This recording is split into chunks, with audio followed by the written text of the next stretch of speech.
Hello, everyone. Good evening. Thanks for joining us. We're happy to be able to share more information about our end-of-year events for the class of 2021. And we're actually fortunate to have a number of our class officers here, starting with Caitlin, Johanna, and Charlotte, and our class advisor, Miss Michelle Merlini, and Miss Johnson, and Miss Joseph. So, and before we begin and I share my screen, I just want to thank our senior class officers, Ms. Merlini.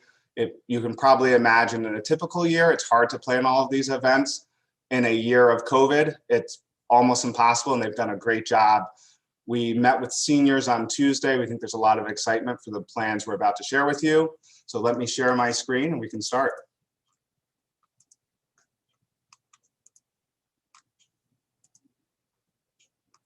So tonight we'll let you know the big news of who won Senior Olympics, give you all the details for tomorrow's senior trip, talk a little bit about Yearbook Day, Senior Prom, our first annual graduation bonfire, the big news around graduation, and then leave a lot of time for questions and answers. And again, the link that you use to watch this video, there's also a link for a Google form where you can submit questions. You can do that now or wait until the end to see what questions we're able to answer through the presentation.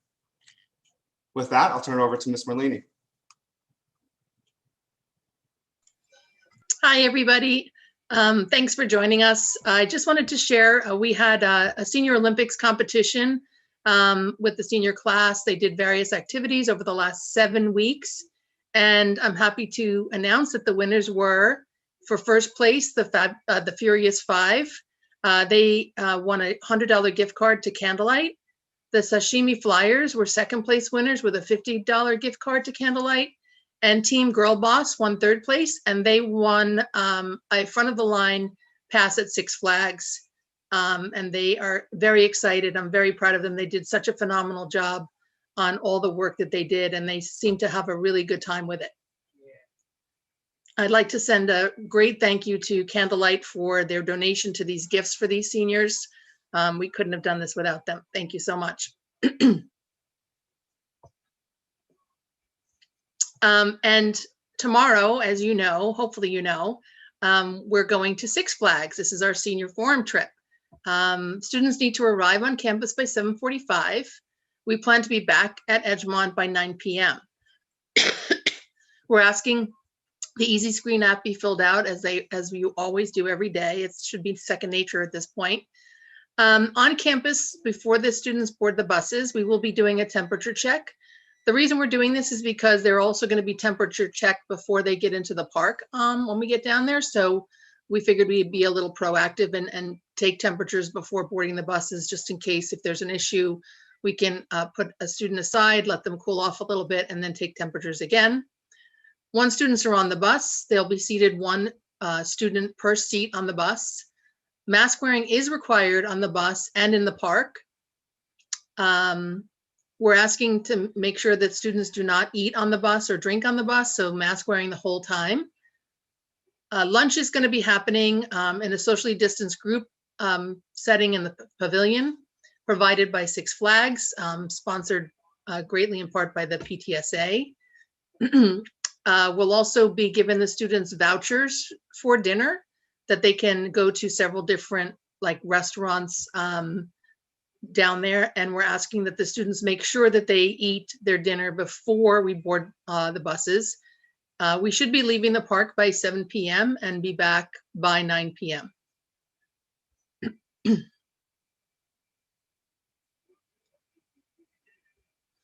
And on June 14th, we will have our distribution of yearbooks to the senior class as the first people to receive the book.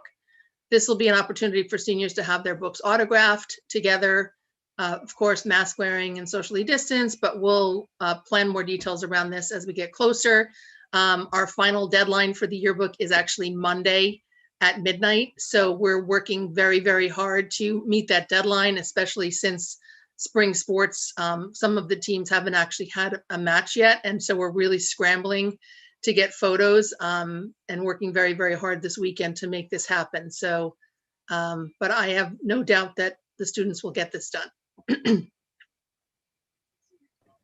Okay, so prom will be held at Glen Island Harbor Club in New Rochelle from 6 to 11 p.m. on June 18th.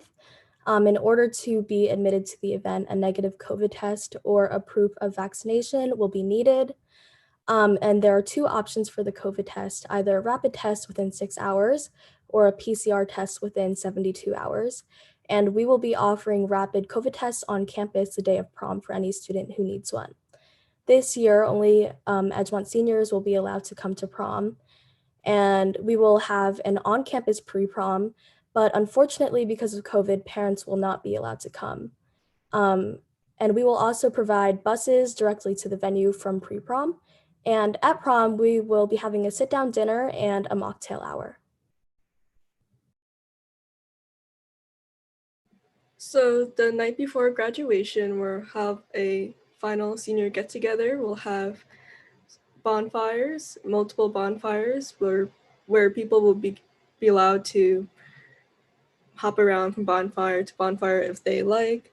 There will be s'mores, and people can sing along, play some music, show some talent, whatever. And the Greenberg Fire Department will be there on standby. It'll be held in the senior lot, and it'll be our final reflections and farewells before graduation. And then for graduation, we're planning on having an in-person graduation on June 24th in the center of campus. The current guidelines allow for 200 people outside, so we're hoping that that will increase by the end of the year.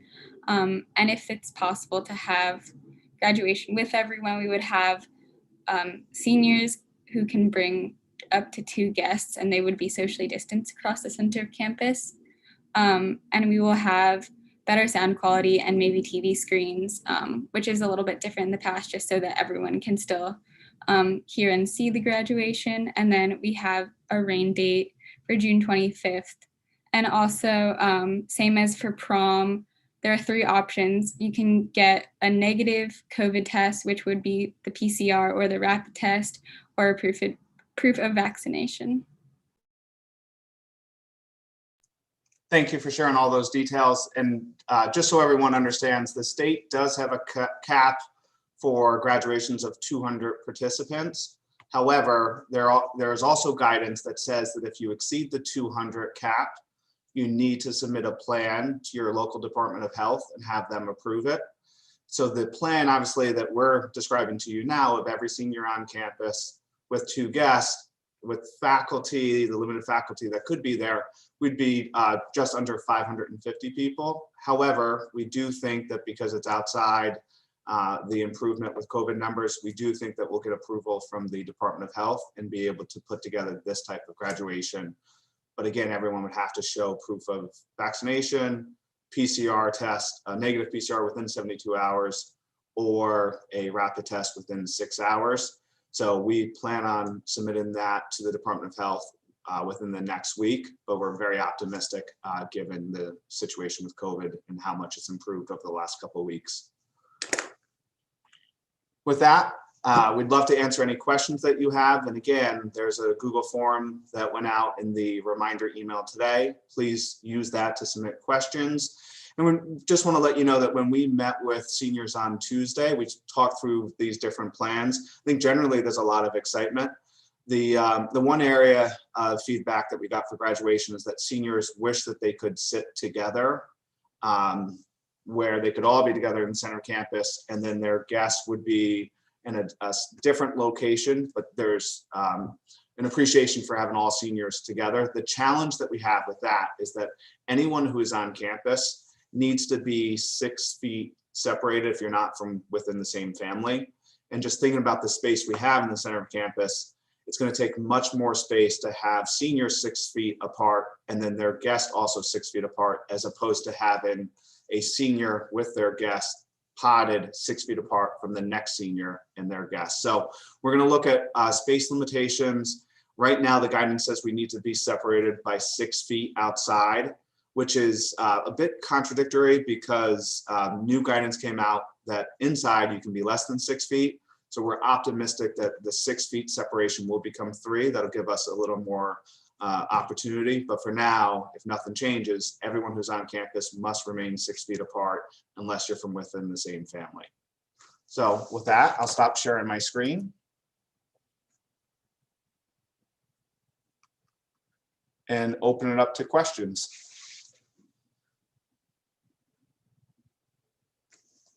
Ms. Joseph, do we have any questions that came in yet? Nothing so far. Okay. We'll wait a minute or two. I'm sure some questions will come in.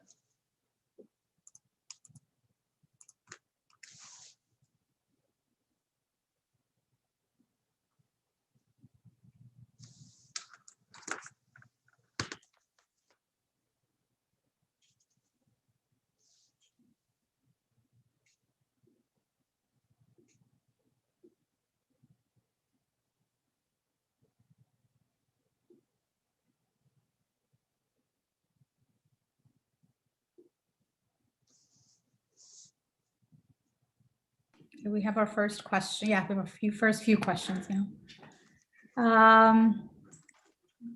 Parents are hearing some news about not being able to use a turf field for graduation, but it seems other schools are using the turf. Is there something we can do so we can use a turf field for graduation? I think it's important to note that the turf field was looked at last year. The issue with the turf field, there are really 2 big issues. One is around, we got information that we're not permitted to have chairs on the turf field. It can damage the turf field. The larger issue is that there's no way for us to stream the graduation from the turf field. We need a reliable hard line for internet. We have that in the center of campus. We don't have that on the turf field. The other thing is that just because we moved to the turf field, that wouldn't mean that we could then increase our space and the number of people who could attend. So given the information we have, knowing that we need a reliable internet source, that's why we're sticking with the center of campus. The next question is about the yearbook. Is there an opportunity for seniors to take a picture with your college t-shirt or sweatshirt with the college logo for the yearbook?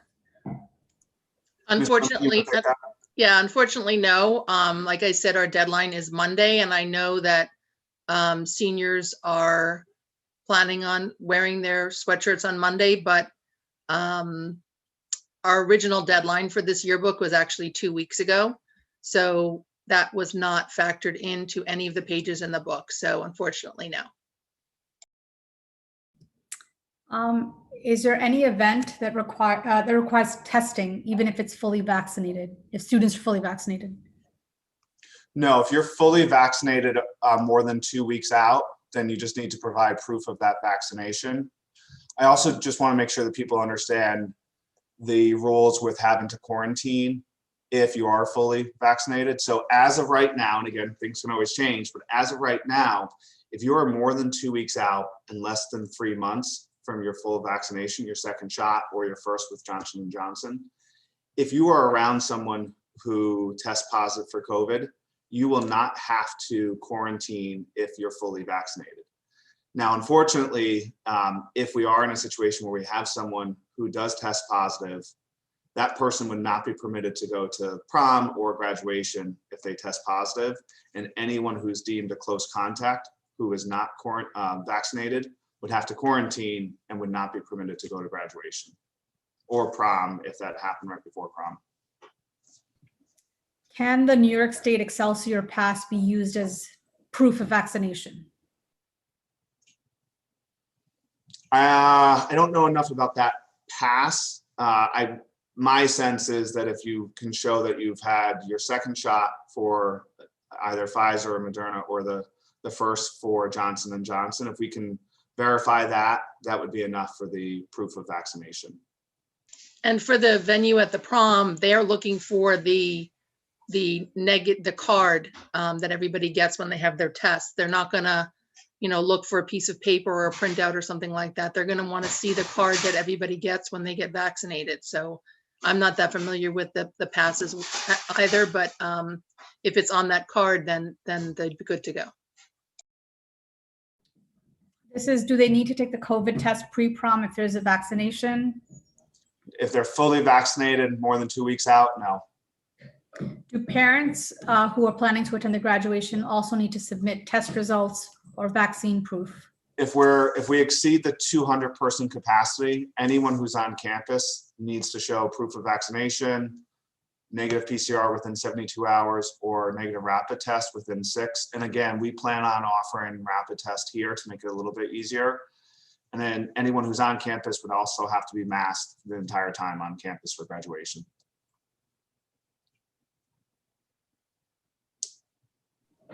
No other questions yet, but there's a nice thank you for all the hard work and dedication for these events. Great. And just so you know, in terms of the bonfire, we want to do it, as it's getting dark. So probably 7:30, 8 o'clock the night before graduation.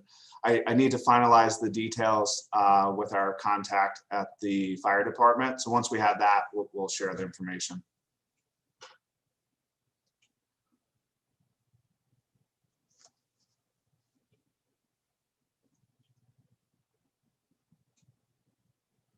So for proof of vaccination, can students bring in a picture of their vaccination card, or do they have to bring the actual card? Can we talk prom first, Ms. Merlini, since you've been in contact with the venue? Can you just say what they're going to require? And we'll send all of this out. Yeah, from when I spoke to the venue, they want the card. They want to see the card. I think a photo on the phone is not going to be good enough, but I can re-ask that question in the next week or so and see what he says. But as of right now, it's the physical card that he wants to see. And for graduation, I think we need to check with our physician to see what will be allowed and recheck the guidance from the state. Regarding graduation, siblings and extended family, they would watch the graduation remotely. That's a question. Yes, we have a company that we're going to partner with that is able to stream for us. This is what they do professionally. So we should have great sound quality, great camera quality, and that would be in place. The graduation itself, just so you know, should look fairly traditional. We will have speakers, we'll have faculty speakers, student speakers. When students are called up, they will be able to get their diploma. They will be able to remove their mask, take a picture with their mask off, and then put it back on as they make their way to their seat. If a student doesn't want to take off their mask, they of course don't have to. If you work at Edgemont, do you still need a ticket for graduation? We need to make sure that we stay under whatever the limit is that we set in our plan that's submitted to the Department of Health. So just because you work here doesn't mean you're guaranteed a space at graduation. We are going to have to limit the number of faculty and staff who have to attend. And I think that there's an appreciation from faculty and staff that they want seniors to be here and have their families be here as well. Although we'd love to have as much faculty and staff as possible. How far in advance do you think you'll have the link for the graduation ceremony? We will post the link on the website. We will share it in an email, probably the week before, but I'm not sure how long it's going to take the company since we're working with them. That's a question I'm going to have to ask them. Tomorrow, what if it rains tomorrow? What are the plans?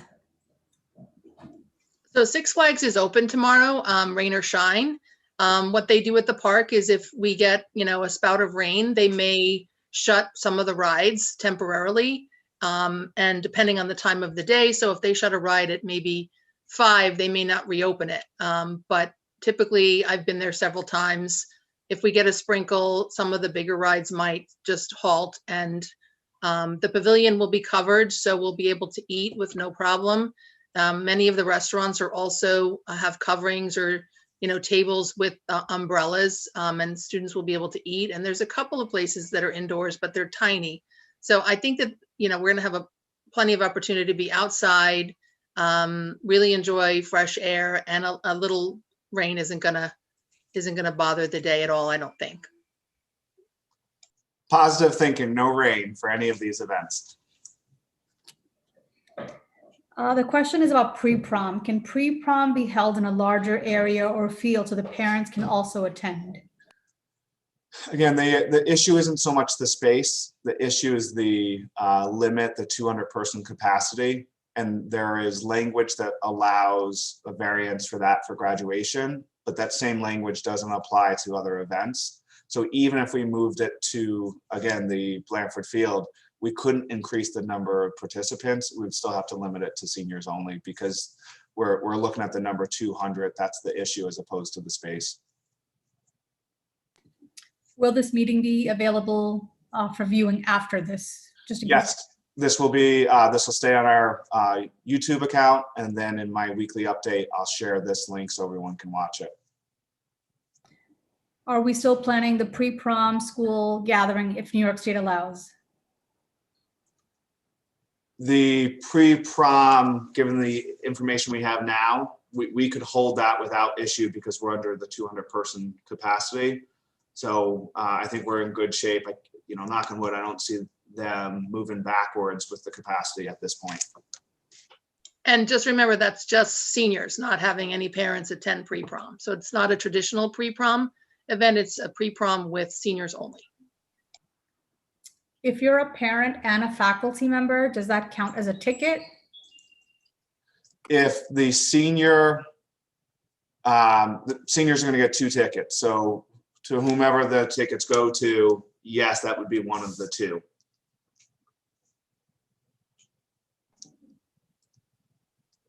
Just want to make sure families with twins will be allowed 4 tickets for graduation. Great question. That's 4 tickets. Yes. So if a student will get the second vaccine shot on May 4th, will he or she require testing? So if it's May 4th, 2 weeks out, you would be fully vaccinated. So we just need proof of vaccination at that point for the prom on June 18th and graduation on the 24th of June. Will there be a live band playing at graduation? Ms. Merlin, No, we'll talk about what, so for graduation, we are trying to decide how we're going to handle some of the typical performances that we would do. We haven't made a decision there. Ms. Merlin, do you want to talk a little bit about prom, what that will look like in terms of music?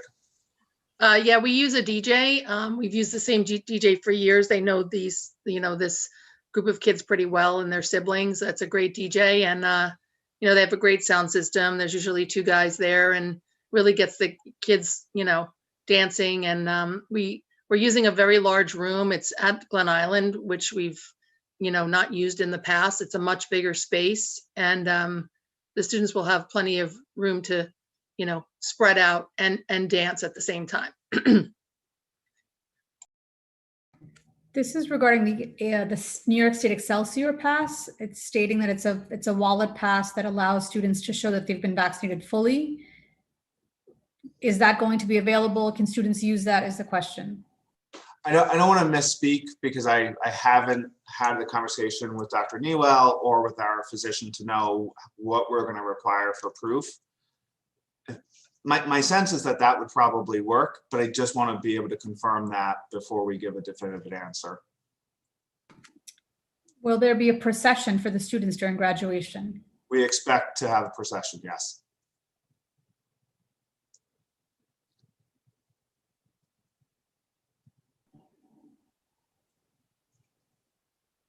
This has come up again, so if you could answer, does a student need to take a pre-prom COVID test if he or she is fully vaccinated by then? No, again, full vaccination is more than 2 weeks out after your last shot. If you have proof of that, you don't need to take a rapid test or PCR.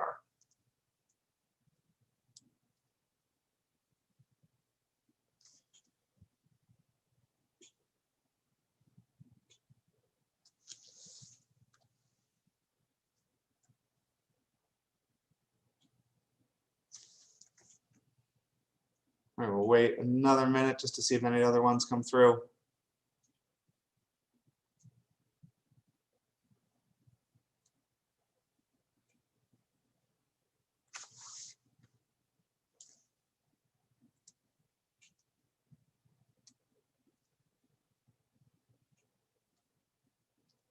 While we wait, I just want to thank all the parents. I know it's been a really stressful year, and you've been really patient with like, what's the end of year events? What will they look like? And so I think hopefully you're having a better sense that we will have a bunch of events. It's not a typical year, but we're getting much closer to that than where we thought we would be even, I'd say, 2 months ago. So I think there's a level of excitement, and just thank everyone. I think I wouldn't want to leave the call without just reminding people that when it comes to prom, when it comes to graduation, if those are the things that are most important to you, the decisions we make individually and then as a group really are going to matter as we approach these very important events. So whether it's prom or whether it's graduation, we're asking everyone to be mindful that when we make decisions, it's going to have an impact. And so if we all make decisions that are going to keep people safe, limit the spread of COVID, it's going to greatly increase our chances of having the type of prom experience and the type of graduation experience that we want for all of our seniors. So we're in that together. So just asking everyone to continue to work together on that. I think Edgemont's done a fantastic job. Our kids have done a fantastic job. And we expect that to happen moving forward as well. There's one more question about tomorrow. If students are vaccinated, should they bring their vaccine proofs or cards tomorrow? So tomorrow, the park does not require a negative COVID test or proof of vaccination. It's simply a temperature check, and that's all that would be required. Great. We'll share this video. Want to thank everyone for taking the time to meet. And again, I just want to thank our senior officers. No one knows how much time you put into this, and Ms. Merlini, how much time you put into this. I think we've got a number of fantastic events lined up. Can't wait to see all the seniors there, and looking forward to the end of the year. Thanks, everyone. Have a great night.